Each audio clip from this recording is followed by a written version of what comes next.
मित्रांनो, बॉलिवूडचा किंग मानला जाणारा शाहरुख खान चांगलाच अडचणीत सापडलाय। देशभरात शाहरुख खान विरोधात संतापाची लाट उसळली आहे।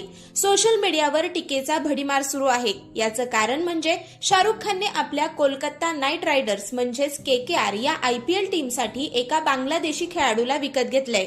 त्याने 16 डिसेंबरला झालेल्या लिलावामध्ये वेगवान गोलंदाज मुस्तफिजुर रहमानला तब्बल 9 कोटी रुपयांना खरेदी केलंय। त्याच्या याच निर्णयामुळे त्याच्यावरती टीका होत आहे, कारण बांगलादेशात सतत हिंदूंवर अत्याचार सुरू आहेत। तिथे हिंदू लोकांवर अन्याय केला जातोय। देशभरात बांगलादेश विरुद्ध संताप व्यक्त केला जात असताना शाहरुखने घेतलेल्या या निर्णयामुळे त्याला देशद्रोही आणि गद्दार म्हटलं जातंय। अनेक धर्मगुरू आणि भाजपच्या नेत्यांकडून त्याच्या या निर्णयाला विरोध केला जातोय।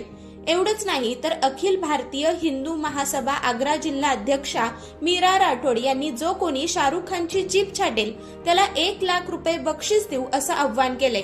त्यांचं हे विधान चर्चेचा विषय बनलं आहे। शाहरुख खानने घेतलेल्या या निर्णयामुळे तो चांगलाच टीकेच्या भोवऱ्यात अडकलाय। त्यांनी घेतलेला हा निर्णय चुकीचा की बरोबर, तुम्हाला काय वाटतं हे कमेंटमध्ये सांगा आणि आपल्या चॅनलला सबस्क्राईब करा।